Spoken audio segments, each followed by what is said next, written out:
We think of intelligence and media agencies as organizations that cooperate. In fact, the relationships are much closer, much more intimate. We are looking at deep, long standing, and highly profitable partnerships that create a matrix reality that entrains you and me. It has nothing, absolutely nothing, to do with bringing you the news. Intelligence agencies and the media are engaged daily in the creative, dynamic process of inventing our world, defining our dreams, our fears, our hopes, our directions.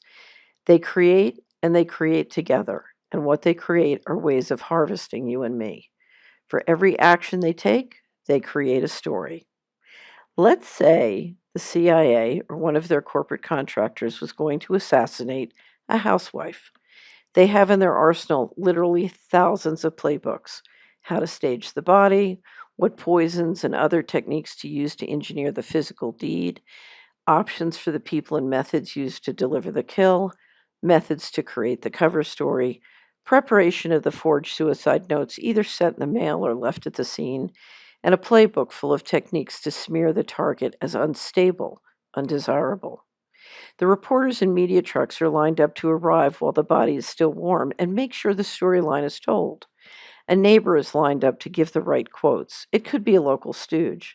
It could also be an agent or actor posing as the unnamed neighbor. Since the media is on board for the storyline, authenticity is not necessary. You can always pay the locals off with, for example, an inside deal on a HUD foreclosure or expedited approvals of Social Security disability under questionable circumstances. By the time you're through staging and launching a complex series of events, a wide number of people experiencing personal shock and grief have been railroaded into believing that a happy, sane mother with a love of life was depressed and indeed killed herself. Her own husband, her own children become convinced that she was unhappy. They read it in the newspapers. The neighbors said so. The family feels shame for not knowing that she was so unhappy. What kind of husband is he? What kind of children are they? By the time their shame wears off and they start asking questions, it's too late. Everyone's agreed. The story is written. Oh, yes, she was depressed and she killed herself. The right media is essential. It defines the story. The narcotics trafficking and the mortgage fraud in the neighborhood that she tried to persuade her husband and neighbors to help her stop continue. Control files continue to grow. The cash flows continue, uninterrupted by concerned busybody housewives. The media role is a high return investment. Not only does the story go, but it also makes you money selling papers full of death and poignant tragedies. People want meaning. They value drama. So the agencies give it to them.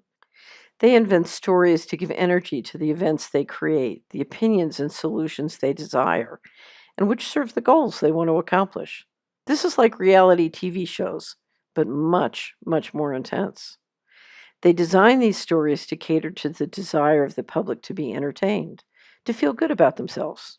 My children are not involved in the drugs because we're good Christian people, and I'm a good mother, unlike those, you pick the group being gentrified out, black, white trash, Hispanic people.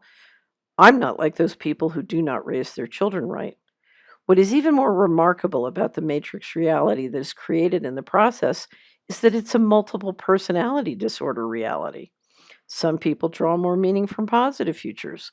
Some people draw more meaning from and are easier to control with scary futures. For example, while the cover page and homepage of every major media outlet is screaming about Ebola, the business networks are quietly receiving the message, don't worry, this is not a practical health problem that will impact you or your business. There's a whole armada of in the know disinformation agents assuring you that the collapse of the US economy is guaranteed by this December. At the same time, the investment networks are being assured that the long term bull in the US stock market is going to continue. Yes, it's morning in America. There are many more pictures, many more futures. We are optimizing meaning within the matrix, so the sky's the limit. Whatever your deepest desire is, collapse, American Renaissance, you name it. We've created a media niche that will affirm your preferred reality and ensure that agency friendly media and investment businesses are making money on your preferred reality flavor. You get meaning, they get to control you. It seems to me that we each have superior ways to create meaning in our life without sacrificing reality. Maybe we ought to stop craving adrenal stimulation and entrainment from the giant U.S. intelligence media matrix-creating sting operation. If we turn it on, we have the power to turn it off.